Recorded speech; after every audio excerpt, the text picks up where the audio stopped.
오늘 말씀은 우리 출애굽기 2장 1절로 10절까지 말씀입니다. 함께 읽겠습니다. 시작. 레위 족속 중 한 사람이 가서 레위 여자에게 장가 들었더니 그 여자가 잉태하여 아들을 낳아 그 준수함을 보고 그를 석 달을 숨겼더니 더 숨길 수 없이 되매 그를 위하여 갈대 상자를 가져다가 역청과 나무진을 칠하고 아이를 거기 담아 하숫과 갈대 사이에 두고 그 누이가 어떻게 되는 것을 알려고 멀리 섰더니 바로의 딸이 목욕하러 하수로 내려오고 시녀들은 하숫가에 거닐 때 그가 갈대 사이에 상자를 보고 시녀를 보내어 가져다가 열고 그 아이를 보니 아이가 우는지라 그가 불쌍히 여겨 가로되 이는 히브리 사람의 아이로다. 그 누이가 바로의 딸에게 이르되 내가 가서 히브리 여인 중에서 유모를 불러다가 당신을 위하여 이 아이를 젖먹이게 하리이까. 바로의 딸이 그에게 이르되 가라. 그 소녀가 가서 아이의 어미를 불러오니 바로의 딸이 그에게 이르되 이 아이를 데려다가 나를 위하여 젖을 먹이라. 내가 그 싹을 주리라. 여인이 아이를 데려다가 젖을 먹였더니 그 아이가 자라매 바로의 딸에게 데려가니 그의 아들이 되니라. 그가 그 이름을 모세라 하여 가로되 이는 내가 그를 물에서 건져내었음이라 하였더라. 아멘. 오늘 본문의 말씀은 우리가 너무나도 잘 알고 있는 모세의 출생과 관련되어 있는 그런 이야기입니다. 이스라엘 백성들은 이제 요셉의 때에 온 가족들이 애굽으로 들어가서 요셉을 알던 왕이 있을 때에는 그곳에서 편안하게 잘 생활을 하였습니다. 그리고 하나님께서 이스라엘 백성들에게 복을 주셔서 그들이 많은 자녀들을 낳고 큰 백성으로 성장을 하고 있었습니다. 그리고 시간들은 약 400년이라는 긴 시간이 흘러가게 되었고요. 그 긴 시간 동안에 점점 이스라엘 백성들의 숫자가 번성하게 되어지니까 이 애굽 사람들이 두려움을 가지게 되어집니다. 혹시라도 이들이 더 강해져서 외부에서 전쟁이 일어났을 때 이들이 외부와 결탁하여서 전쟁을 돕고 이들이 애굽을 떠나 다른 곳으로 나가서 살게 되어지면은 자신들의 손해가 되어지니까 어쨌든 이 백성들을 번성하지 못하도록 해야지 되겠다라는 생각을 합니다. 그러면서 고된 일들을 시키죠. 그렇지만 하나님께서 택하신 백성들, 하나님께서 함께 하시는 백성들, 이 땅에서 그 어떤 것도 그들을 압제하여도 하나님께서 그들에게 이루실 것들을 막을 수는 없습니다. 하나님께서 복을 주셔서 더욱더 어렵고 힘든 상황 가운데 그들이 더욱더 강력하게 번성을 합니다. 바로가 그것들을 보면서 이제 새로운 또 방법들을 고안해내죠.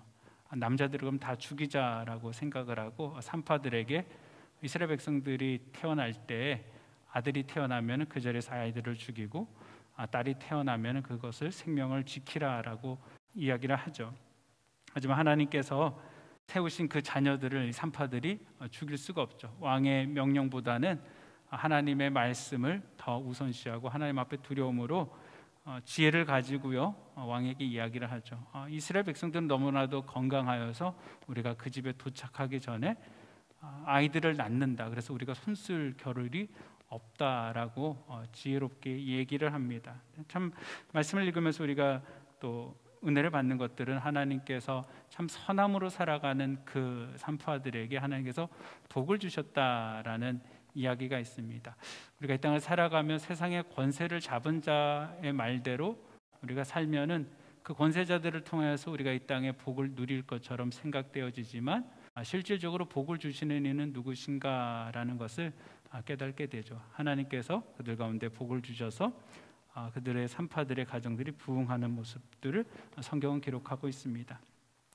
바로가 도저히 되어지지 않자 이제는 법을 만들죠. 이스라엘 이제 히브리 백성들이 아이를 낳을 경우 이제 산파들이 죽이지를 못하니까 그 부모가 이제 알아서 자녀를 죽이게 만듭니다. 딸이 태어나면은 키울 수 있지만 아들이 태어나면은 나일 강가에 가서 그 아이를 버려야지 된다라는 그런 명을 내리죠.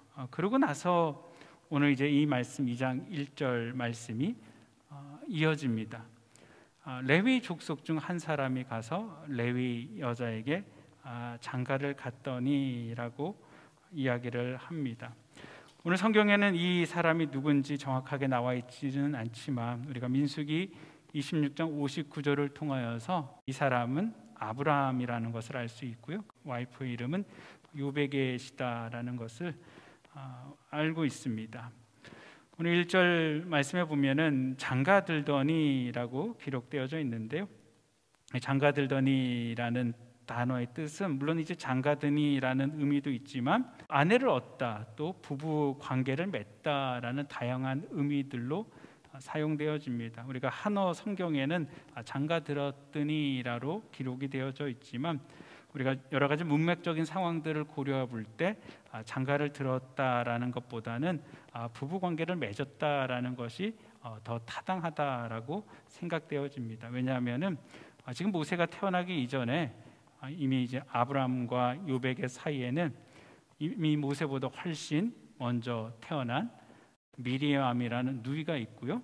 그리고 3살 정도 위의 형인 아론이 있기 때문에 이것들이 장가들었다는 것보다는 부부 관계를 맺었다라는 것들이 문맥적인 상황상 더욱더 바르지 않나 생각이 됩니다.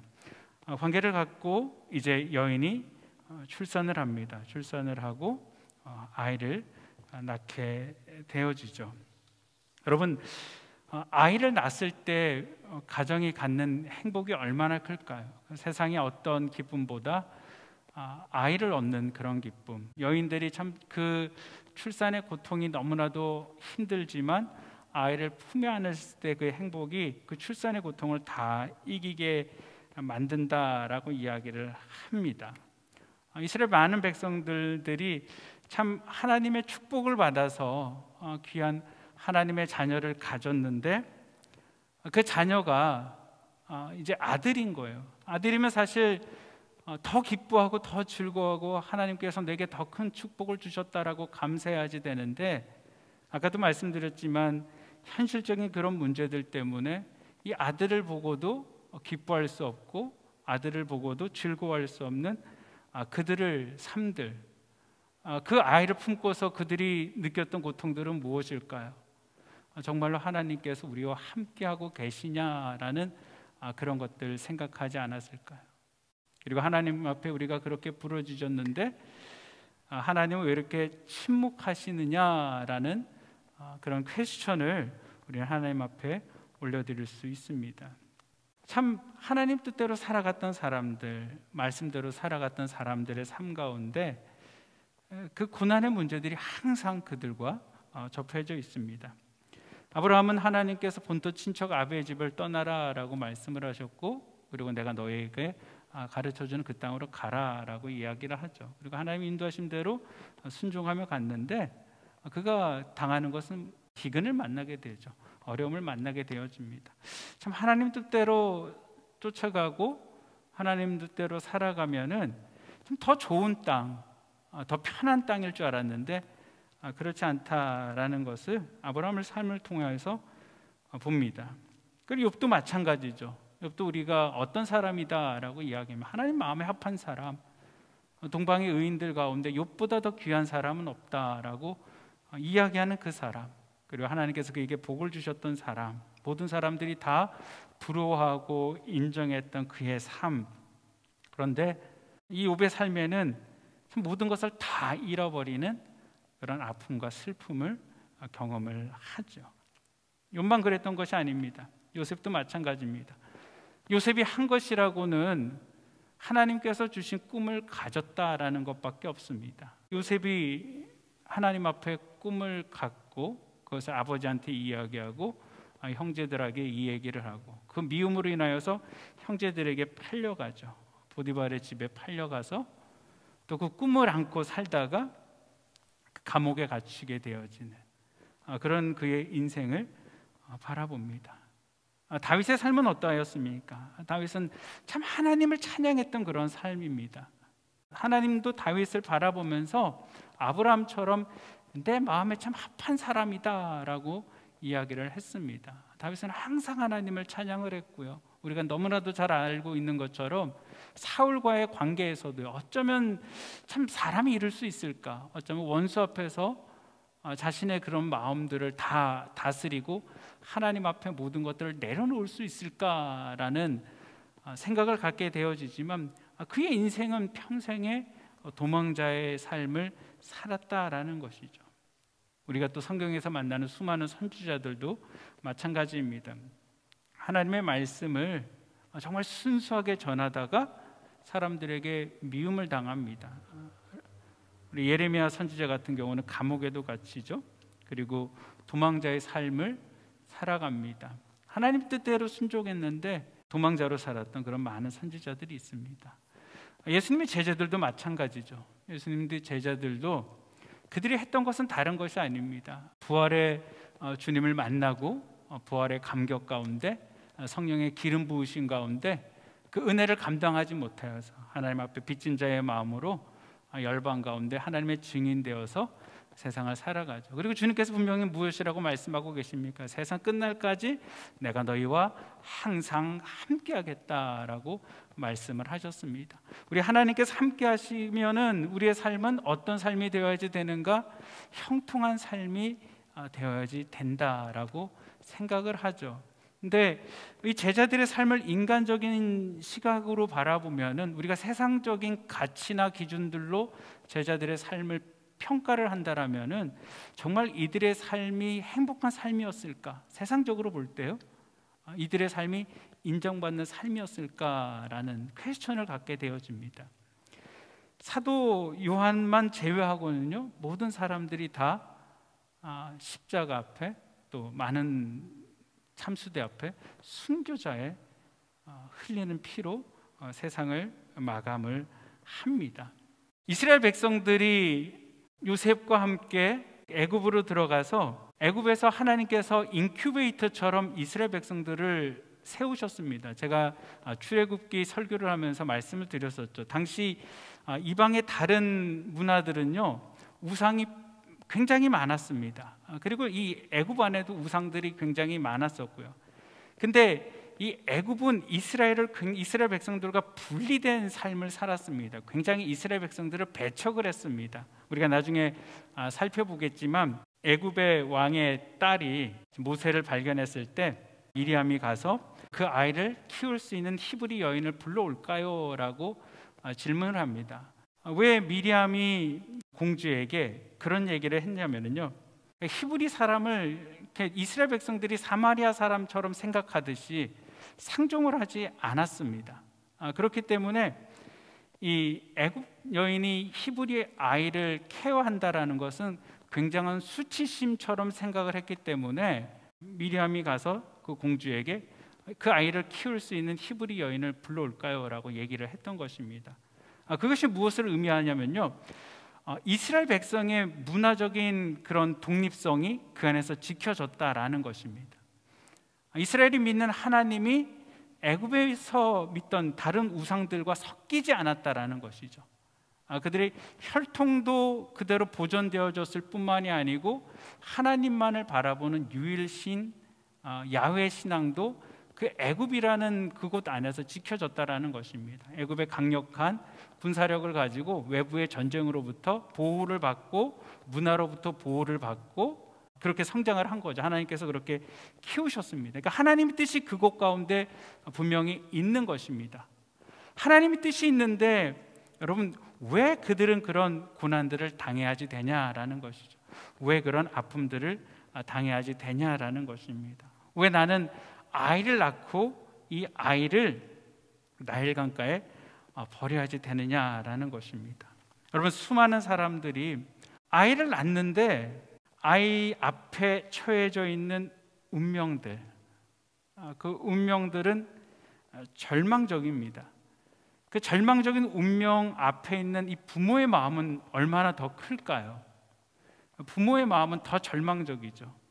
내가 이 아이를 건강하게 키울 수 있는 게 아니고 이 아이를 내가 죽음 가운데로 내 손으로 직접 던져야지 되는 그런 상황들 가운데 이 아이들 버릴 수 없다라는 거죠. 혼자 그 길 갈 수 없다라는 것이죠. 내 생명도 함께 갈 수밖에 없다라고 그런 선택을 했던 부모들도 있을 것입니다. 이 여인도 그럴 수 있었다라는 것이죠. 절망 가운데 빠질 수 있었다라는 것입니다. 그런데 그 아이를 낳아 이 여인이 바라보는 것이 무엇이냐라는 것이죠. 요베겟이 바라보는 것이 절망이 아니었다라는 것입니다. 상황적으로는 굉장히 절망적인 상황이지만 그가 그 준수함을 보고 그를 석 달 동안 감췄다라고 이야기합니다. 분명히 그 아이를 봤는데 이 아이가 앞으로 겪어야 될 것들이 너무나도 큰데 이 어머니가 앞으로 겪어야 될 그것들을 보는 게 아니고요, 이 아이를 보니까 이 아이는 굉장히 특별한 아이인 거예요. 이 아이는 정말 하나님께서 준비하신 자녀다라는 게 그 어머니의 마음에서 느껴집니다. 그러니까요, 또 절망 앞에서 소망을 보게 되어집니다. 절망 앞에서 소망을 보게 되어지니까, 이 소망을 가지니까 생명을 포기할 수가 없는 것입니다. 여러분, 보고라는 이 의미는요, 그냥 단순히 눈으로 보는 것만이 아닙니다. 포괄적으로 인식한다라는 그런 의미니까 알고 생각하고 깨닫는다라는 것이죠. 단순한 외형적인 아름다움뿐만이 아니고 아까도 말씀드렸지만 장차 하나님의 일을 훌륭하게 감당할 수 있는 자로서 존귀함이 그 가운데 있다라는 것이죠. 요베겟은 성령님께서 그 마음을 분명히 주신 것이죠. 성령께서 그 마음을 주시고 그것을 깨닫습니다. 그리고 아이가 너무 좋다라고 얘기하죠. 하나님께서 천지를 창조하실 때 토브라고 얘기하죠. 보시기에 심히 좋았더라라고 이야기하는 그것들이요. 히브리서 11장 23절에 보면은 믿음으로 모세가 낳았을 때 그 부모가 아름다운 아임을 보고 석 달 동안 숨겨 왕의 명령을 무서워하지 아니하였다라고 이야기합니다. 하나님의 뜻이 그 가운데 있는 것들을 알고 이 아이는 누가 지켜주신다? 이 아이는 하나님께서 주셨기 때문에 하나님께서 지켜주신다라는 믿음이 가지게 되는 것입니다. 믿음이 가지게 되어지니까요, 여러분, 바로의 명령을 거역하는 것입니다. 이 가정에는 두 아이가 있습니다. 모세가 태어나서 이 가정에서 자라고 있다라는 것을 애굽 사람들이 알게 되어지면은 모든 가족의 생명을 다 취하는, 자녀들도 다 죽고 본인의 생명도 잃어버릴 수밖에 없는 그런 위기 가운데 있음에도 불구하고 그들이 그것을 선택할 수 있었던 것은 하나님께서 이 자녀를 주셨다라는 것이죠. 그리고 그 아이를 품는 것입니다. 보호해 주실 수 있다라는 것이죠. 믿음을 가지고 그 아이를 바라봅니다. 그리고 이 가정은 그 믿음 안에서 자신이 할 수 있는 최선의 것을 선택을 합니다. 3개월간 가족이 함께 여러분 모세를 잘 숨깁니다. 그러나 아이를 숨기는데도 한계가 있습니다. 3개월이 지나자 도저히 이 아이를 가정에서 케어할 수가 없는 것입니다. 여러분, 아니 이 아이를 3개월이 지나서 버릴 거든지 아니면 3개월 전에 버릴 거든지 버리는 거는 똑같지 않냐라는 생각을 할 수 있을 것입니다. 단지 그거 시간의 차이가 아니야?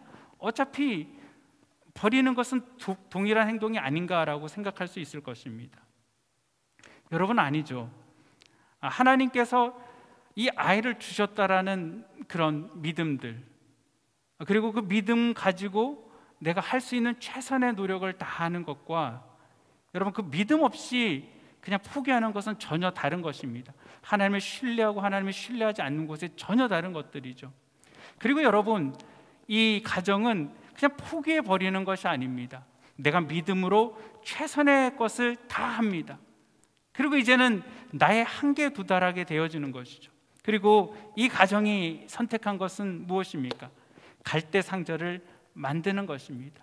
그리고 그 갈대 상자에 석청을 바르고 그 갈대 상자 안에 모세를 넣는 것이죠.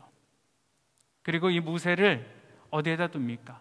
갈대 밭에 둡니다. 자신의 한계, 믿음으로 내가 할 수 있는 것들을 최선한 노력을 다하고 이제 그것을 누구에게 올려드리는 것입니까? 하나님께 올려드리는 것입니다. 여러분, 이 모든 일들이 우리가 성경을 읽으면서 마치 우연히 되어진 것처럼 보이는데요, 여러분, 우연히 되어진 일들이 아닙니다. 모세를 멀리 갖다 놓고 자신들이 아무것도 할 수 없지만 하나님께서 그 모세의 삶 가운데 어떻게 역사하시는지를 믿음으로 바라보는 것입니다. 그런데 5절에 보면은요, 바로의 딸이 목욕하러 하수로 내려오고 라고 이야기합니다. 이것이 마치 우연히 바로의 딸이 그곳 가운데 내려오는 것처럼 우리가 이해가 되어지지만, 실상은 이 목욕한다라는 것은 그냥 우리가 일반적으로 생각하는 그런 목욕이 아닙니다. 바로의 딸이 목욕하러 하수에 나왔다라는 것은 종교적인 의식을 실행하기 위하여서 그곳에 나왔습니다. 그리고 이 종교적인 것들은 늘 항상 규칙적으로 일어났던 것입니다. 그렇기 때문에 요게벳이 그 공주가 그곳에 오는 것을 미리 알고, 그 주변에 오는 것을 알고, 그 주변에 그 모세의 갈대 상자를 그곳에 둔 것입니다. 내가 할 수 있는 최선의 것을 다하고 하나님께서 그것 가운데 어떻게 역사하시는지를 그들은 믿음의 눈으로 바라보고 있는 것입니다. 그들의 믿음의 눈으로 바라보고 있을 때 하나님께서 바로의 딸을 그곳 가운데 보내어 주시고 바로의 딸 마음속에 긍휼한 마음들을 허락하시죠. 모세가 울고 있을 때 그것을 발견하고 아이의 우는 모습을 보면서 여인들이 가지고 있는 긍휼한 마음들, 그 마음이 들 때 하나님께서 미리암을 보내어서 이야기를 하죠. 이 아이를 키울 수 있는 유대 여인을 제가 불러올까요? 여러분, 그 모든 마음들을 움직이시는 이가 누구십니까? 하나님이시죠. 하나님께서 그 마음에 감동을 주셔서 그 아이를 키우게 하셨습니다. 여러분, 모세의 이름의 뜻은 10절에 보면은 내가 그를 물에서 건져내었음이라 라고 이야기합니다.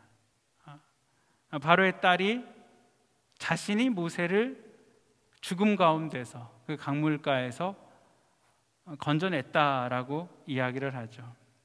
사람들이 보기에는 내 능력으로, 내 권세로 내가 이를 살렸다라고 내 자랑이 될 수 있는 것처럼 보이지만, 믿음의 눈으로 보게 되어지면은요, 사람이 하는 것이 아니고 하나님께서 그 모든 것들을 준비하셨다라는 것입니다.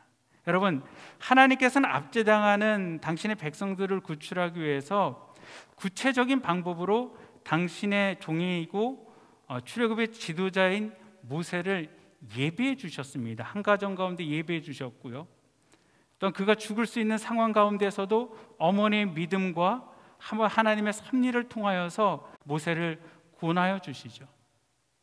여러분, 뿐만이 아니고 모세는 아주 특별한 훈련을 80년 동안 하나님의 시간 안에 받습니다. 그리고 하나님의 종으로서 준비가 되어지는 거죠. 여러분, 살아의 명령을 피해서 목숨이나 부지하려고 갈대 바구니에 담겨진 나이가 묻기에 맡겨졌지만, 하나님의 섭리로 참으로 아이러니하게도 바로의 딸, 애굽의 공주의 양제가 되어서 오히려 애굽의 최고의 신분과 교육 배경을 가지고 성장하게 만드는 사건들, 이 모든 것이 누가 하시는 것입니까? 하나님이 하시는 것입니다. 우리가 요셉의 삶을 살펴봐도 마찬가지입니다. 요셉의 삶들은 참으로 어려운 그런 삶이었습니다. 종으로 팔려가서 보디발의 집에서 열심히 일을 하죠. 그리고 보디발의 아내와의 일로 인하여서 왕의 감옥에 갇혔습니다. 그리고 그 왕의 감옥에서도 열심히 섬기죠. 근데 여러분, 우리가 그의 삶을 통하여서 깨닫게 되어지는 것은 하나님께서 모든 섭리 가운데 그를 훈련시키시고 어떻게 나라를 치리해야지 되는 것들을 가르치시고, 또 감옥에, 왕의 감옥 안에 있으면서 왕의 많은 사람들을 통하여서 나라가 어떻게 유지되어지고 정치가 무엇이고 관계가 무엇인지를 그 가운데서 분명히 배우고 깨닫게 되어졌던 것입니다. 그리고 하나님의 때가 되어지니까 하나님께서 요셉을 그 나라의 국무총리로 세우는 것이죠. 여러분, 이것이 누구를 통하여서 시작이 되어집니까? 믿음의 어머니, 요괴벳을 통하여서 되어졌다라는 것입니다. 절망적인 상황이고 아무것도 할 수 없는 상황이고 아이를 나일 강가에 버려야지 되는 그 상황인데, 소망 없는 상황인데, 그 소망 없는 상황 가운데서도 이 요괴벳은요, 하나님이 주시는 그 믿음을 가지고 이 아이의 아름다움을 바라보았고, 그 믿음을 가지고 하나님께서 하실 것을 기대를 하고, 자신이 할 수 있는 최선의 노력을 다할 때, 그리고 자신의 한계가 다했을 때 그것을 하나님 앞에 올려드리고 하나님께서 하실 것들을 바라볼 때 하나님께서 그의 믿음과 하나님의 섭리 가운데 놀라운 일들을 이루어 주셨음을 여러분 믿으시기를 바랍니다. 믿음의 눈으로 문제를 바라보면은 답이 보입니다. 우리가 믿음 없이 문제를 바라보면은요, 절망할 수밖에 없습니다. 하지만 분명히 하나님의 뜻 가운데 믿음을 가지고 바라보면은, 여러분, 우리가 그 바라볼 때 우리의 한계를 넘어설 수 있는 것이죠. 하나님 앞에 맡겨드릴 때 하나님께서 역사하심을 통하여서 여러분 모든 문제들이 해결되어 줄 믿습니다. 사랑하는 성도 여러분, 오늘 말씀을 통하여서 때로는 우리 삶 가운데도 이런 절망적이고 힘든 일들이 찾아옵니다. 우리가 앞에 살펴보았던 그 사람들의 이야기처럼요. 근데 이들의 공통점이 무엇이었습니까? 믿음으로 하나님을 끝까지 바라보았다라는 것입니다. 약속의 말씀을 끝까지 붙잡았다라는 것입니다. 아, 인생이 이런 것이구나. 고난과 어려운 가운데 있을 때 우리가 좌절하고 낭망하는 것이 아니고 믿음으로 하나님을 바라보자라는 것입니다. 믿음으로 그 안에 당당히 서자라는 것입니다. 그래야 할 때 하나님께서 역사하실 줄 믿습니다. 기도하시겠습니다. 사랑과 은혜가 많으신 아버지 하나님, 참으로 이스라엘 전체 백성들의 고통 가운데, 또한 특별히 아버지 하나님이셔 이 모세의 가정 가운데 하나님 절망적인 문제들, 도저히 인간의 힘으로 해결할 수 없는 그런 문제들, 아버지 믿음으로 아버지 하나님 순종하며 살아가지만 아버지 그 믿음의 한계에 직면하게 되어집니다. 도저히 이제는 아버지 믿음을 가지고 인간이 할 수 없는 그런 상황 가운데 하나님 앞에 올려드리는, 하나님 앞에 믿음으로 내어드리는 아버지 그 모습을 통하여서 하나님이 이제 인간의 손에서 하나님의 손으로 그 모세를 받으시고 하나님께서 아버지 그 모세를 아버지 세워감을 주여 바라봅니다. 하나님, 우리 인생 가운데도 아버지 동일한 어려움들이 있습니다. 아버지 하나님, 우리가 믿음을 가지고 우리가 최선을 다하고 아버지 노력하지만 하나님, 우리의 최선의 한계에 도달할 때가 있습니다. 아버지 믿음의 한계에 도달할 때가 있습니다. 아버지 하나님, 그 순간에 우리가 절망하는 것이 아니고 그 순간에도 아버지 하나님, 우리가 믿음을 다하여 최선을 다하여 하나님 앞에 믿음을 표현하는 자들 주님 되어지게 하여 주시옵소서. 하나님, 갈대 상자를 만들어 모세를 그 안에 놓고 하나님 앞에 올려드렸던 것처럼 아버지 하나님, 믿음의 문제, 아버지 현실의 문제들을 하나님 앞에 올려드립니다. 아버지 하나님, 그곳 가운데 하나님 역사하실 줄 믿습니다. 아버지 하나님, 모세를 살려주시듯 아버지 우리 한 사람 한 사람을 고난과 어려움 가운데서 구원하여 주실 줄 믿습니다. 우리 성도들 아버지 하나님 끝까지 믿음으로 이기는 자들 다 되게 하여 주시옵소서. 우리 주님을 의지하고 모든 말씀 우리 주 예수 그리스도 이름으로 기도합니다. 아멘.